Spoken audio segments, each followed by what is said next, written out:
we'll make a start. So good morning, everybody. Welcome to, I think this is our second webinar of 2022. And this one is going to be on bats, legal protection and best practice. So we're joined today by two of my colleagues. If I can get my slides to move. So I'm Elliot Taylor. I'm the Divisional Director for our office here in Ireland, based in Cork. And I'm joined this morning by two of my colleagues, Alan Colishaw and Jill Simpson. So Alan and then Jill, do you want to introduce yourselves? Hi, yeah, Alan Colishaw. I'm a bat ecologist based in North Wales.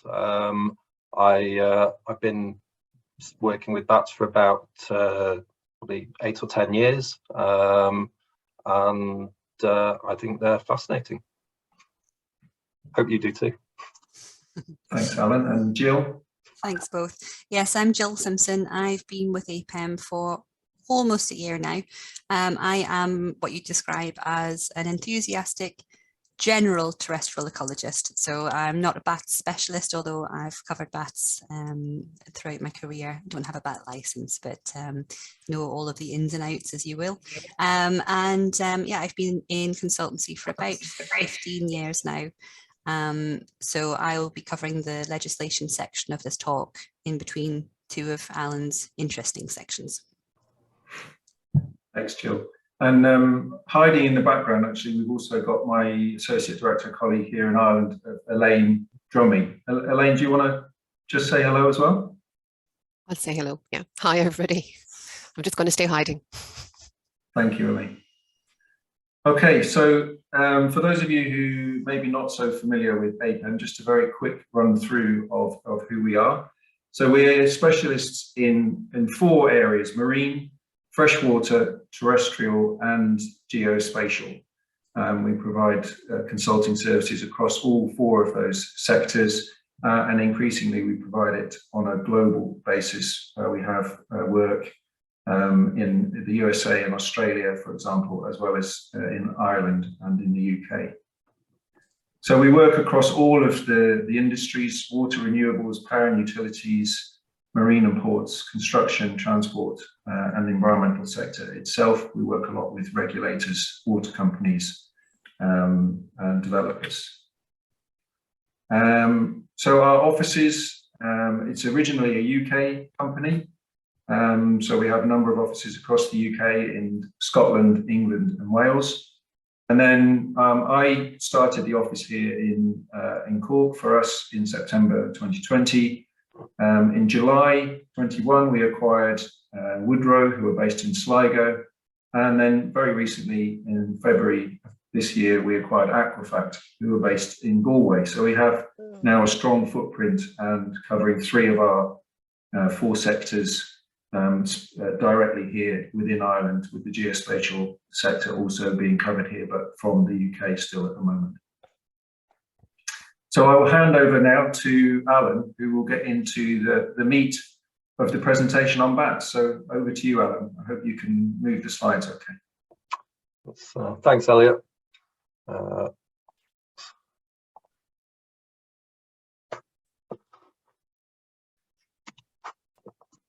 Is that working? Yeah. Yeah. Oh. Sorry. Oh, I think there's a bit of a lag. So when I press the button, it doesn't do anything. I press it again and it does something. Right. Yeah. There we go. I think we're okay. So we're going to cover 3 areas: bats and what they are and how they work, in a sense. The legal protection, which will be covered by Jill, and then the best practice for how we survey and mitigate for development with bats. So bats are the only flying mammal we have. There's lots of gliding mammals, but bats are the only ones that actively fly. They're an incredibly diverse group with 1,400 species in the world. The UK's got 17, a few less in Ireland with 9. All of the species in Ireland are also found in the UK. Species diversity kind of reduces the further north you go. So in southern England, you've probably got the greatest number of species, and then up in Scotland it falls off a bit, just because it's colder, it's more exposed, and there's not quite such a long breeding season. So there's some species that just don't do so well up there. Our most common species is the common pipistrelle, closely followed by the soprano pipistrelle, which until 30 years ago were thought to be the same species. They're mostly differentiated by their echolocation calls, and we'll come on to that later. A less common species is very closely related to those two. It's the Nethusius pipistrelle. It was only discovered in the UK relatively recently and differentiated from the other pipistrelle species. They migrate from Europe, so they don't tend to overwinter here. They just come over here for the summer, and they do breed in the UK and in Ireland. So the common pipistrelle is also our smallest bat.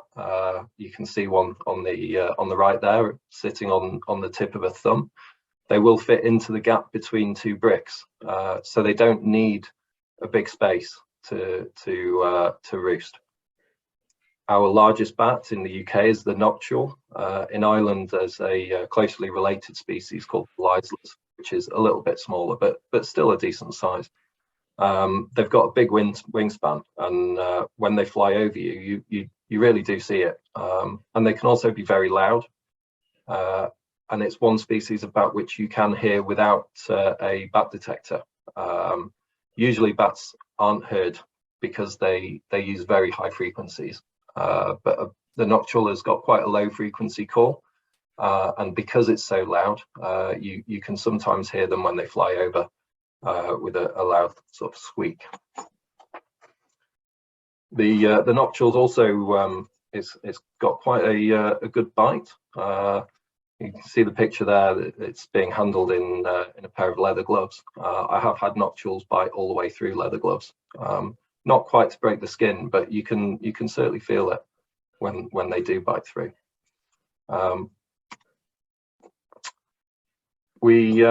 We survey for bats in a number of different ways, but the key things that we're looking for is bats themselves, which we can sometimes find just inside a structure, and sometimes we have to look inside cracks and crevices, so we can use an endoscope or a boroscope to do that. It gives us an insight into the cracks and crevices where they like to roost. We can also look for droppings. They stick to the wall when they fly into a roost. They'll release a dropping before they go in, and so you'll see them stuck to the wall below the entrance points. And you'll get staining, and you can also get polishing around holes where they go in and out regularly. In the summer, on a warm summer's evening, if you've got a bat roost in your roof, you may hear them squeaking or scratching away. Certainly pipistrelles are very sociable, and they will be in, they can be in quite large numbers, and they like to talk to each other, and they do chatter away. And then we use bat detectors, which can pick up on the high frequency sounds that they make for both their echolocation and for social calls, and translate that in a number of different ways into a level that we can hear. So echolocation works pretty much the same as sonar. You send out a sound signal, and then you listen for the echo. How that echo returns can tell you how far away something is, how big it is, and what direction it's traveling. The Doppler shift, which also gives you tells you when an ambulance is moving towards you or away from you, is what tells about whether an insect is flying towards it or away from it, because the sound waves get compressed when something is coming towards you, and they expand as it's moving away from you. So it's the difference between the signal that you sent out and the signal that is returned that gives you the information about direction of travel. and also about size and potentially shape as well. But bats don't just use echolocation. The long-eared bats, they also use passive listening for finding their prey. So they've got, as the name suggests, they've got very big ears, and they will fly very quietly, and they will listen out for the movement of insects on a tree, and they'll hone in on the sound that that insect is making, and then glean them off the tree. So different species have different echolocation calls, which is really helpful for us because it means we can identify a bat species without having to hold it in our hands. So the top picture there is a sonogram of a myotis bat, and they sound like a machine gun. It's a very rapid, crisp sound, and we on the recordings, when we visualize that, we get these sort of very vertical long lines. They can be difficult to tell apart between the different species though, because the variation is in how long that line is in many cases, and where the line kinks, and they're quite subtle differences. The lower picture shows two bats echolocating, and they're both pipistrelles. The top line is the soprano pipistrelle, and they always echolocate over 50 kilohertz. The common pipistrelle is always between 40 and 50 kilohertz, and then an enthusiast pipistrelle is below 40 kilohertz. So although they have a very similar shape, the frequency that they use differentiates them quite clearly. So we can have a good idea of what species we are looking at or listening to based on both the shape and the frequency, without necessarily having to listen to the call. If we can see that, it's quite clear. Bats live all over the place. They're quite opportunistic. We typically think of them as living in caves, and Batman's done a lot for that. And they do that. They hibernate in caves and in mine systems because they are very stable climates. They're consistent temperature. They're generally quite humid, and they're quite safe from predation as well. Tunnels and culverts give a very similar condition, and so we'll often find them there as well. Bats have typically lived in trees. Prior to all of the buildings that we've constructed over the last probably couple of thousand years, bats were primarily tree dwellers, and we still find them in trees, and they tend to live in woodpecker holes or crevices from broken limbs or rock holes. We also associate bats with old buildings, and generally old buildings do have a lot of opportunities for bats. They'll have a lot of gaps around the rooftops. They might have missing mortar, so that there's a high chance when you find an old building, particularly if it's near any woodland or trees or water, that that bats would be using it. What we don't expect is for bats to be in new buildings. But bats, like I said, they're opportunistic, and if you build something that has suitable conditions for them, then and they find it, they'll use it. So the bottom picture there is the Dormer bungalow in North Wales, with which on first glance you would think, well, it's negligible potential. It looks quite well sealed up, and you wouldn't expect to find any bats in there, but it only takes one hole for them to get in, and there was probably 10 or 15 pipistrelle bats roosting in the roof space of this house. So we can't rule it out, the possibility of bats, just because a building is quite new.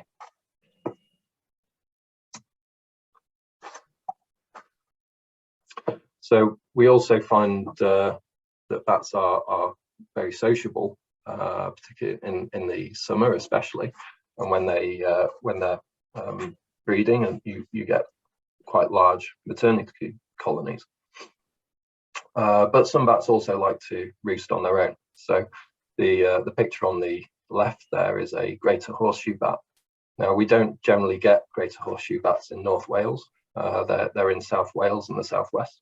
But this one comes up to hibernate in a mine near the North Wales coast, and we find it not every year, but fairly often, considering that we don't get them. But it's always on its own. It's the only one that I've seen in North Wales. On the right there is a maternity roost of Natterer's bats, and there's probably about 20 bats in there, and they like to be warm in the summer when they're breeding, or during the maternity period. So they'll all cuddle up in the top of a roof space, often on a south-facing slope of that roof, so that they're getting the heat from the sun, and then they'll sort of conserve heat by grouping together. But even then, you'll still get the odd individual who wants to be on their own, which may be a female that just got a bit too hot to put down, or maybe a lone male who it might have been one of last year's young, wants to stay close to mum, but not too close. Bats are most active in the summer. We see them most of all in the sort of June, July, August, and you'll see them on a nice warm evening flitting around the garden or over a river in the woods, often around the edges of woodlands. We tend to see them most at dawn and dusk because that's when their active period overlaps our active period. And certainly there is often a peak in activity in that time, but they will be active all through the night, and they'll often go out, forage for a bit, go back, have a rest, go out again. And they might do that a few times through the night, depending on the conditions. We often tend to see them in warm and dry weather, but that's not strictly the case. There's a lot more foraging opportunities when it's dry, but bats are very dependent on maintaining their energy levels. And if you've had bad weather for a week and the rain eases a bit and it's just light rain, they'll take the opportunity of it being less wet to go out and forage. So in conditions that you wouldn't necessarily expect to see a bat, you may still see them out foraging. In the winter, bats tend to hibernate. We think of the hibernation season as being from sort of November through till March, but they won't necessarily sleep for that entire period. If it's very cold for that entire time, then they may well sleep for that entire period. But if you get a warm spell, they may wake up and they may go out and forage if there's going to be insects about. What they don't want is to be woken up in the middle of winter if there isn't any food available, because if they're disturbed and they can't feed, they may use so much energy in waking up that they don't have enough energy to see themselves all the way through the winter until the food is available again. So that's one reason why it's so important that we're very careful not to destroy or disturb hibernating bats. So I'll pass you over to Jill now to talk about the legal protection of bats. Thanks, Alan. Thanks for that. Okay, if I can perhaps ask Alan to change the slides for me, that would be great. Okay, if we go into the legislation page, please. Sorry, trying to do that. There we go. Okay, thank you. See if it jumps ahead 3 slides. All right, thank you, everybody. So for bats, they are protected under slightly different regulations depending on whereabouts in the UK and Ireland you are. All species of bats, their breeding sites and resting places are protected in England and Wales under the Wildlife and Countryside Act 1981 as amended. And also under the Conservation of Habitats and Species Regulation 2017, generally referred to as habitat regulations. In Scotland, they're protected under the Conservation, Natural Habitats, etc. regulations in 1994 as amended, and similarly in Northern Ireland. In Ireland, they are listed under the Wildlife Acts 1976 to 2021 and Annex 4 of the Habitats Directive. There are slight differences between each of those different locations, but generally bats are protected against deliberately capturing, injuring or killing, damage or destruction of a breeding or resting place. Note that it doesn't say roost there, it says breeding or resting place. Obstruction of their access to the resting or sheltering place.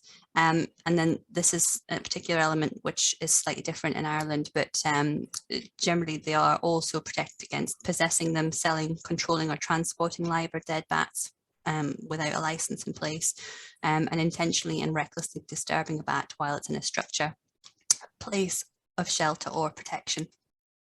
Sorry, let's get a quick drink of water. I'm struggling with a cold today. In terms of offences, it's not as straightforward as it may seem from that list. There's no strict definition of a roost, for instance, as bats, sheltering places can be very transient. As Alan had touched upon earlier, they are opportunistic. They can roost or shelter in sort of stored vehicles within garages or behind peeling plaster or paintwork, or I found them before behind signage on the outside of a building where we had 5 pipistrelles roosting, apparently randomly, but you sort of soon learn to expect the unexpected. Next page, please, Alan. Okay, so in terms of planning requirements, a survey for bats is typically required where there is distribution or historical records suggesting bats may be present, i.e. they've been present in that location in the past and someone has recorded them. If the development site includes buildings or other built structures, underground structures or trees that provide roosting or sheltering opportunities for bats. If the proposal that you're looking to seek planning permission for includes floodlighting or change of lighting regimes for the site, if there is green space or other habitats present either within the site or immediately adjacent that bats tend to use, including within that sort of large water bodies.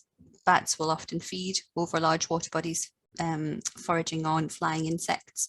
And as Alan had shown some photos earlier of him sort of dangling off ropes against quarries and on cliff faces, the cliff face can often provide perfect habitat for crevice dwelling bats. Also, if a proposed development is close to a site designated for bats or close to habitat that bats use for commuting and foraging. So there are a number of special areas of conservation, SACs, within the UK, which are designated specifically for bats. Less so in Scotland, but certainly down in England and in Wales. Next page, please, Alan.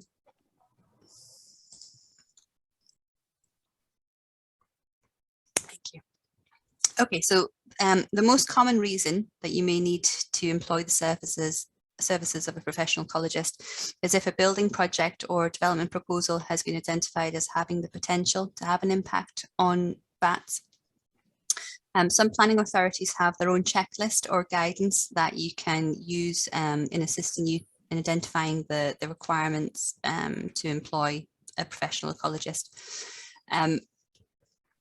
But why would you need to appoint one? Well, a professional ecologist is really your best bet to avoid committing an offence. They're the best person, or the best team to advise you on lawful and equally unlawful activities in relation to protected sites, flora, fauna. Employing a good ecologist early in your project is a fantastic way of avoiding project delays by guiding you on the appropriate times of year to undertake ecological surveys. When choosing an ecologist, it's fair to say that not all ecologists are equal. Some will have excellent experience and capabilities in one area of ecology, but perhaps may not have worked with a species group before or be familiar with a certain geographic location, for instance. So the first step I would suggest would be checking if your ecologist is a member of SAIM, which is Chartered Institute of Ecology and Environmental Management.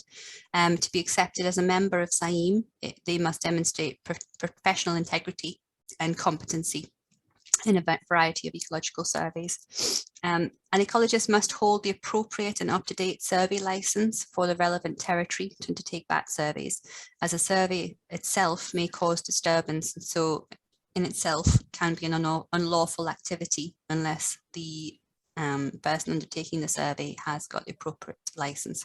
Come on to that on the next slide.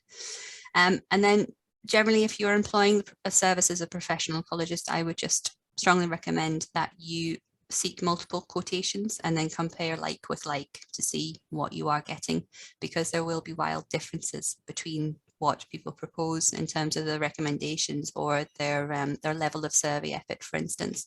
Some ecologists will be more precautionary than others based on their experience, perhaps, good or bad. There may well be efficiencies to your ecologist undertaking multiple surveys in the same visit, but equally that can add cost. So just really think about what it is that you need from your ecologist and employ them in good time. Next page, please, Alan.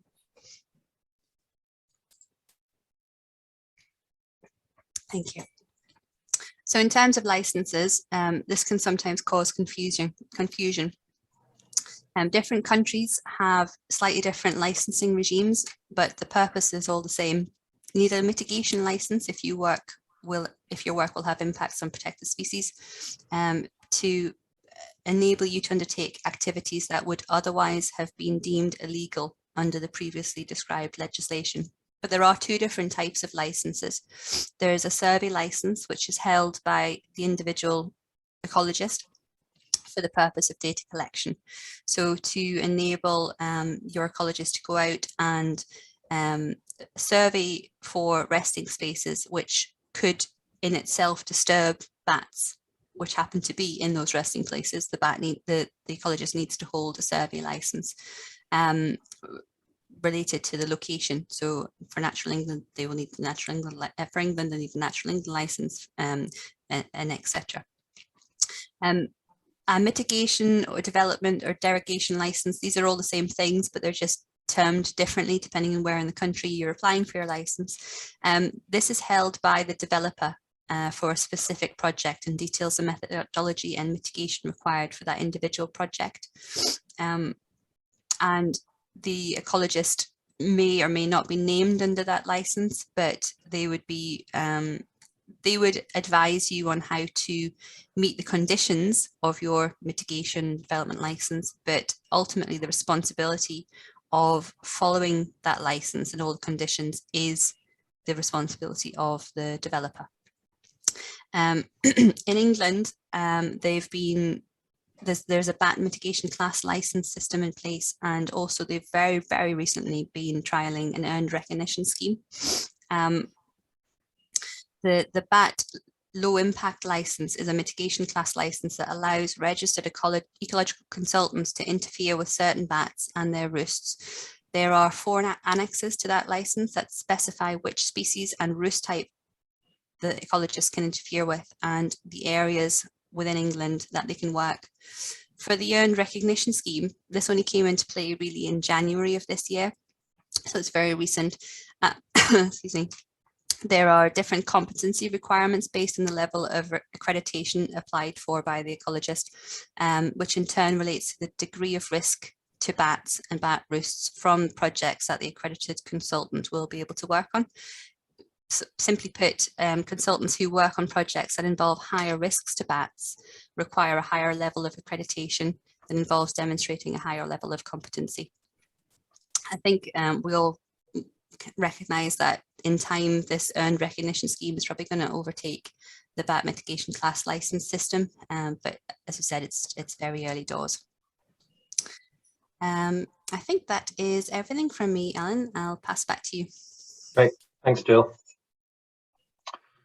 So now best practice. So there's been a lot of changes recently in what is considered best practice, and some stuff which is already being recognised. There's other stuff that's kind of coming down the line. Largely, it's related to new technology that allows us to be more effective with our surveying, but also past experience, particularly with mitigation, looking at what does and doesn't work. So I'll just give a little overview of how we survey for bats. We generally start with a desk study, and then that gives us kind of a heads up of what to expect before we get out on site. So we'll do a data search for the local environmental records centre, and that will give us an idea of what historic records of a species there would be. So each of the dots on this map shows a record of a bat. The colours are different colours are different species.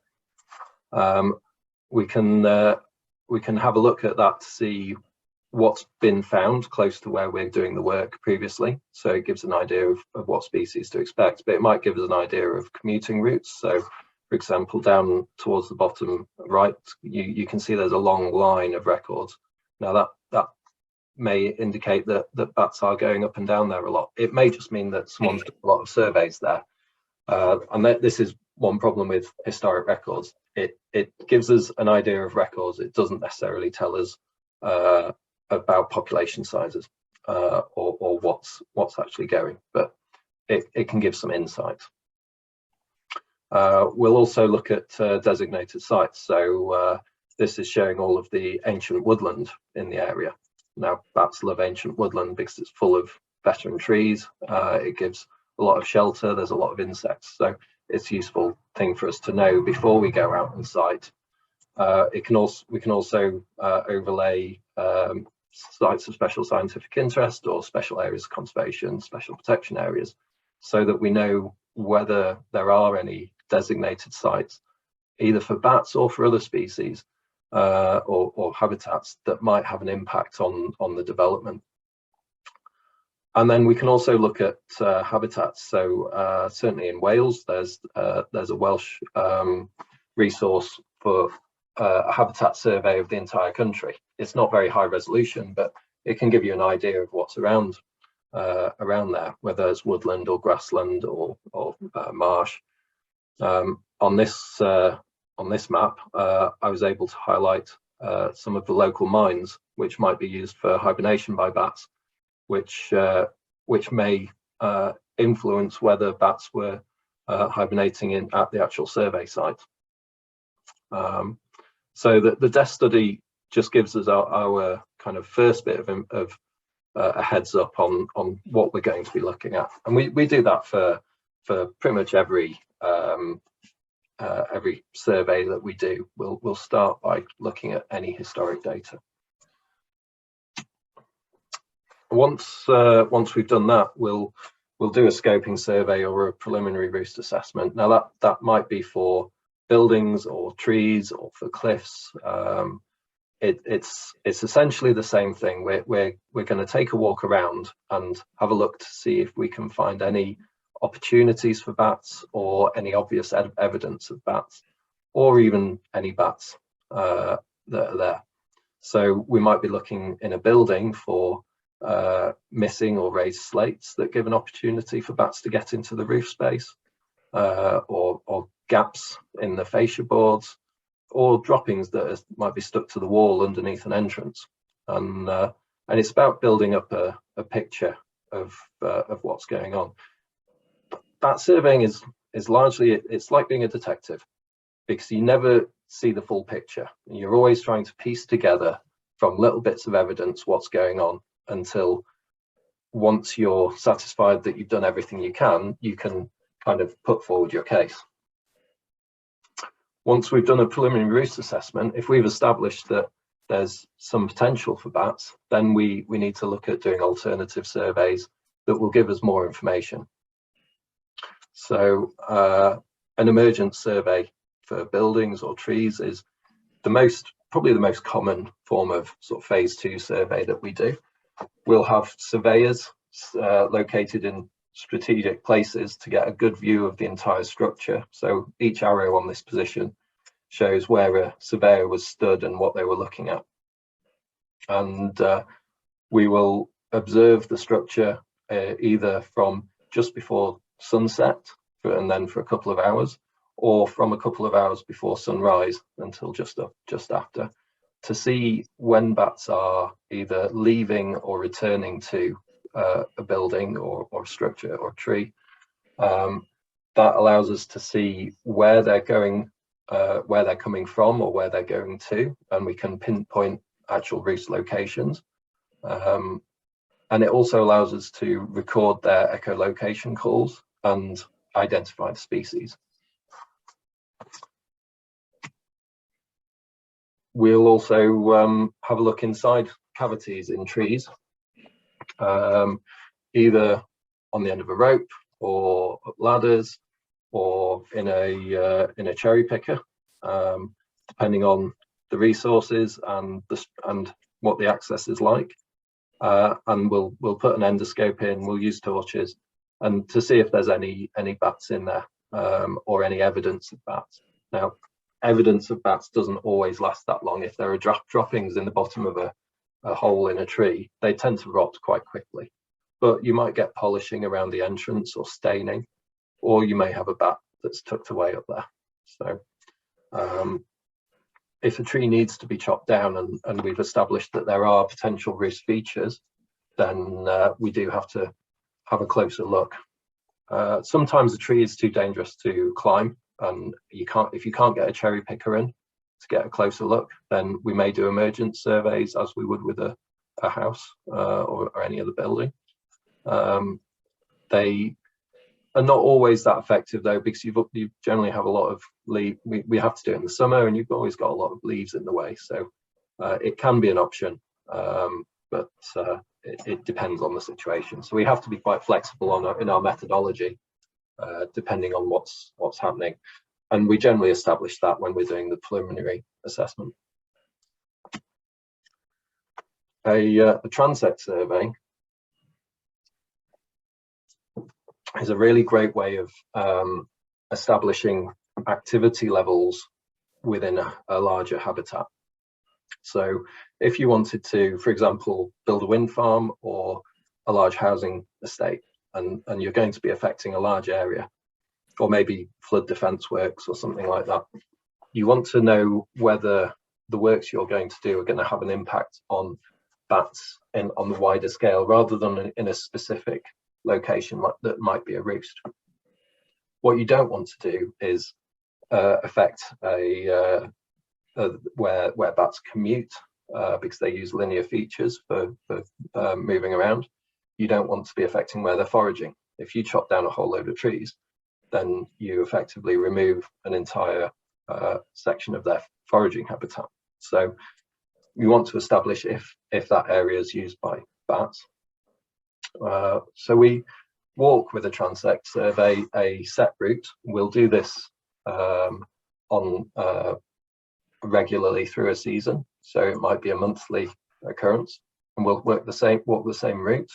We'll stop in the same locations as listening points with a bat detector, recording any echolocation calls, making notes of time that we see bats, what it looks like they're doing. So we might see they're commuting because they're flying high and going in as fast as they can in a straight line, or they might be foraging, and because we see them flirting around the sides of the trees, or skimming over water. So we'll make notes on all of these things, and also on the type of habitat that they're in, to look for correlations. And we can analyze that data to see what the activity levels are like. So in this overview, we've got the green, blue, red, and yellow. Each of those colors represents a different bat species. So we had, in this instance, soprano pipistrelles are in green, and the heat map shows the intensity of activity. So where it's darkest, you had most activity; where it's lightest, you had least.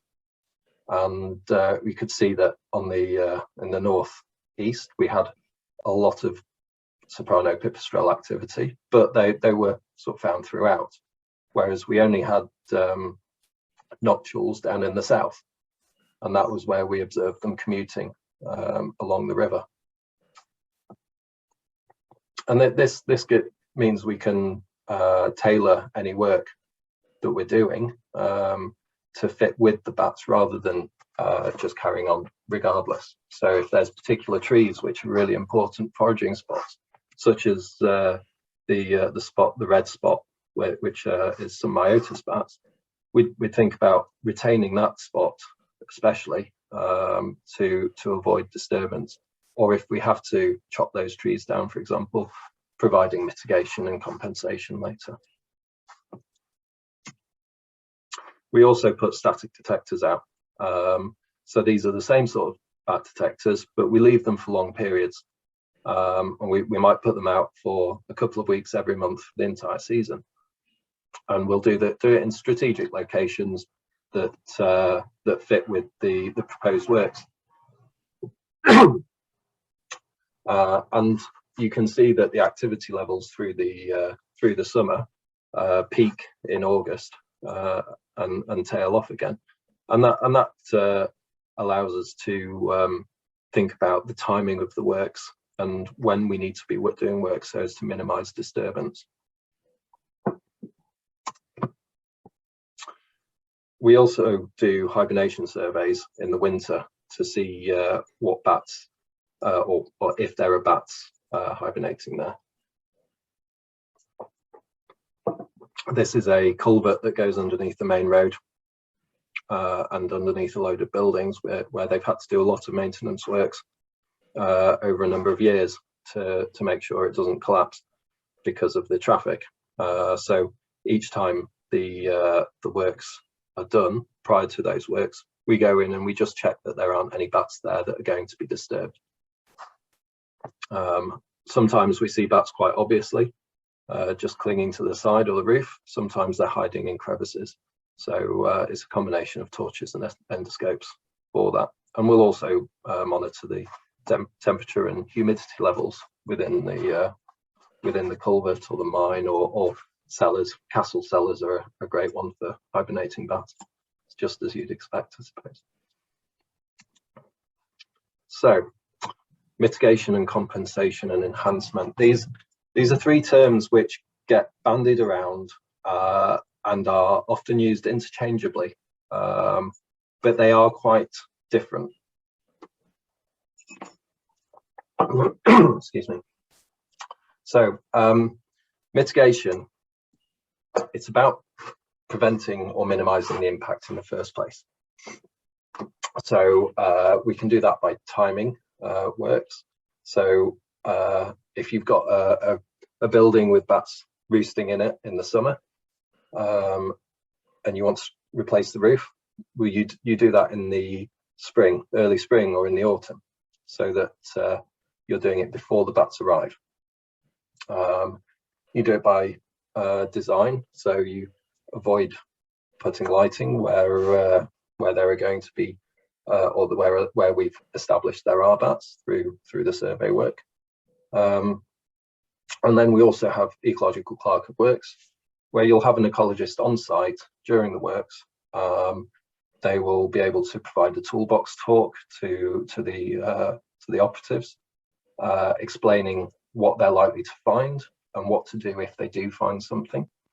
They can sort of observe the works that are being done. They can do destructive searches of a known location, so dismantling something where a bat is known to be, so that can be done in a safe way. And then if any of your operatives find a bat, then that ecologist is there to relocate them. So that the lower picture there is a common pipistrelle, which was found under the roof on this large manor house on Anglesey. And we found, I think, 3 bats during stripping this roof, and each one was then relocated to another building on the site that was suitable for that. Compensation is when we make up for what we've lost. So if you have to chop down a tree that has potential roost features or actual bat roosts, then you need to put back an alternative roost. So that might be in the form of a bat box, and that's been the most common form of mitigation for a long time. It's in every report. It's every recommendation says put some bat boxes up, and we do it all the time. We spend a fortune on bat boxes, and it's better than nothing, but it's not always the best solution, and they're not always successful. With a building, if you're going to lose a building that has bats roosting in the roof space, you can't just put a bat box up to mitigate that. You need to replace a roost space like for like. So there's a number of species which require more than just a crevice for roosting in. Brown long-eared bats and some myotis bats, they really like to have a space that they can fly around in to get warmed up and to get limber before they actually leave the building. So if you knock that building down and you just put a bat box up, well, that bat box doesn't give them an equivalent space. So we build bat barns or bat lofts, and they can be expensive as a standalone item, or they can be built into a new development. It might be a bit of roof space within a new building or within a retained building, but in some cases it's an entire new building which is built purely for the bats. With trees, a lot of trees have to be managed for safety reasons, certainly by the highways and the railways. The attitude for a long time has been, if it looks in the least bit risky, we'll chop it down. And it's the same for local authorities as well. It's about minimizing risk. So if there's a tree which looks like it could fall, or a bit of it could fall, we'll just chop it down, eliminate that risk. There's a big push now amongst arborists not to chop every tree down, and to actually assess each tree on its own merits and try and retain as much as possible, and trying to retain the trunks of trees where the canopy might not be stable and might need to be removed, but it doesn't mean you can't retain the trunk. And then quite a recent term of veteranization has come up, where those retained trunks have slots or cavities cut into them to create potential roosting features for bats in the future.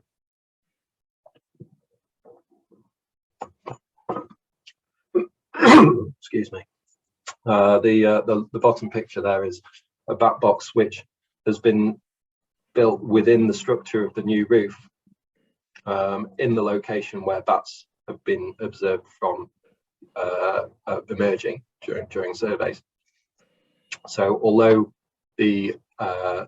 where they were roosting had to be sealed up, just in terms of making the building draft proof and reducing heat loss, the replacement roost is in exactly the same place and allows bats to go back to where they know they can roost and still find somewhere. There's also habitat management aspects. So if you're going to cut down a hedgerow which provides a commuting route, you need to provide an alternative to that. Compensation, it's all about like for like.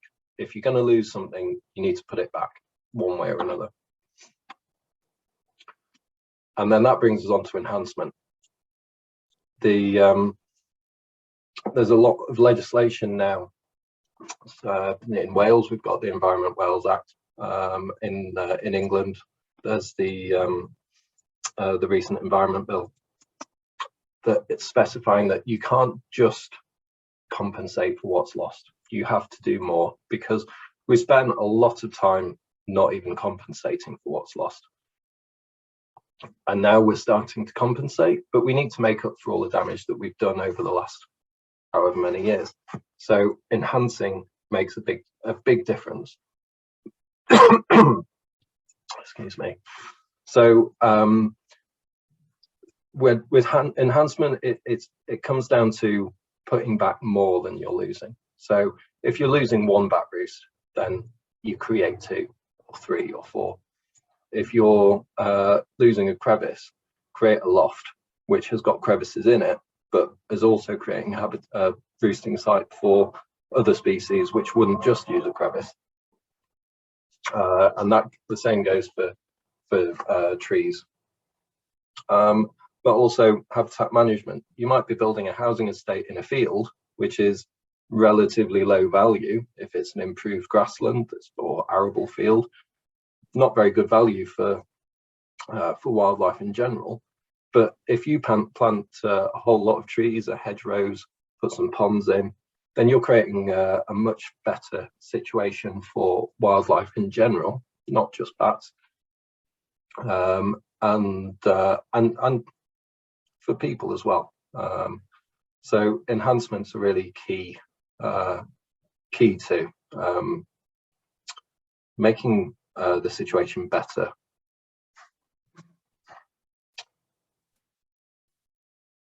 And that about sums it up. So I think we've had a few questions through in. I hand back to Elliot now. Thanks very much, Alan. Fascinating presentation for a freshwater ecologist like myself. I've learned a lot in the last 50 minutes or so. So we've got a couple of questions there, which I think are visible to yourself and Jill. Can you see them? And would one of you like to attempt to read out the question and give an answer? Yeah, sure. The top question we have there, are roosts typically at height? Would it be unusual to find roosts at lower levels near the ground? That's a good question.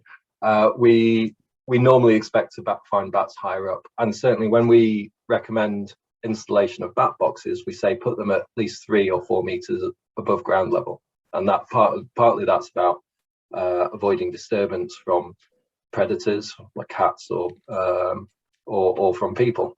As a rule, yes, bats are usually high up, but not necessarily the case. And certainly in hibernation roosts, I've found bats at knee level or even lower. So generally they'll be higher up because there is much lower risk of predation when they're higher up. But it's not hard and fast, and that's the case with most things. When I get this all the time, I think I've learned something and I've got it fixed, and I think I've worked out, right, that's what bats do, I've got it now.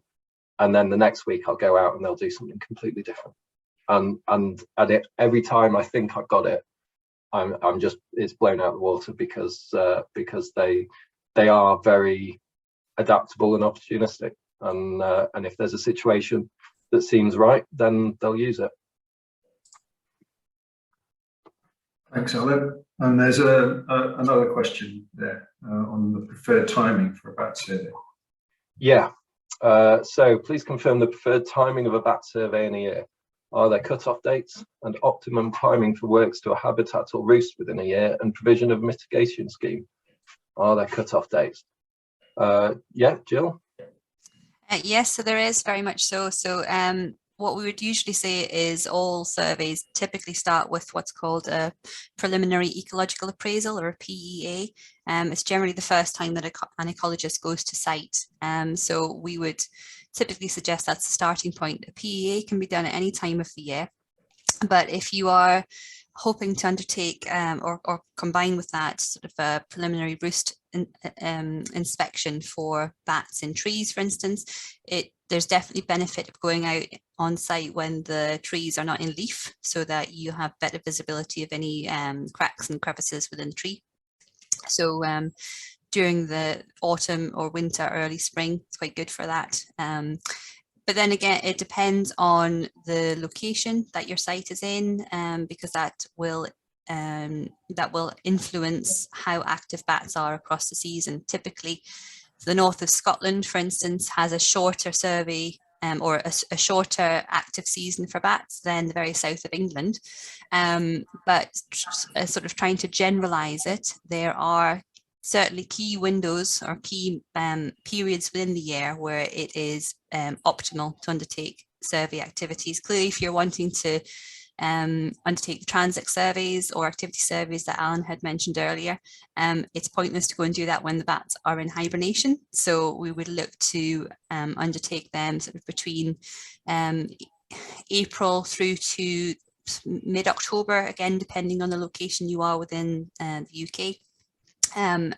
Hibernation surveys would typically be done between sort of December and end of February. After that time, bats are starting to wake up. And the main period of activity for commuting and foraging bats would typically be between sort of April to the end of September. Would you agree? I mean, perhaps later into April, again, depending on where you are. Although the migration months for bats at the very beginning and the very end of that activity window are quite important, again, depending on what data you're trying to generate and questions you're trying to answer. Have you got anything to add to that, Alan? Yeah, certainly sort of September, October for transition roost. That's a really important time that often gets kind of forgotten, because it's a very sociable time for bats, where they do a lot of mating at that time of year.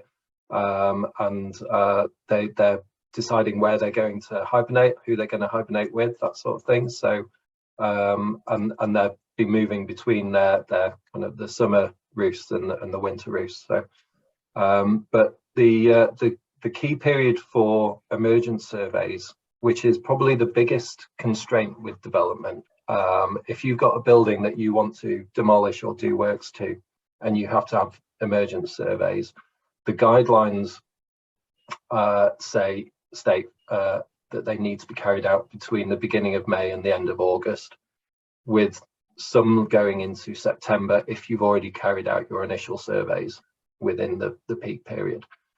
They are guidelines. So, for example, if you were in, as Jill said, in the south of England, you might be able to start a bit earlier if you've got a lot of activity, or run a bit later. And equally, if you're in the north of Scotland, then there's no point doing it in April, because the bats are still, they're not going to be starting at their sort of breeding season at that time. So it's variable, but May to August is a good one to keep in your head if there's got to be emergent surveys. The key, and it's something Jill mentioned earlier, is that employ an ecologist early on when you're planning your work. Right, if you get an ecologist in right at the beginning and say, we want to do this, what are our constraints? Then we can say to you, right, well, if this turns up, you're going to have to deal with that, and you're going to have that, and these are the timing constraints. If you wait until you're putting your planning application in and you want to start work, and then say, oh shit, we need an ecologist, then it's too late, and you're probably going to have at least a year's delay before you can actually do your surveys and get your data and get your reports, which we all know that can be very expensive. Thanks very much, Alan and Jill.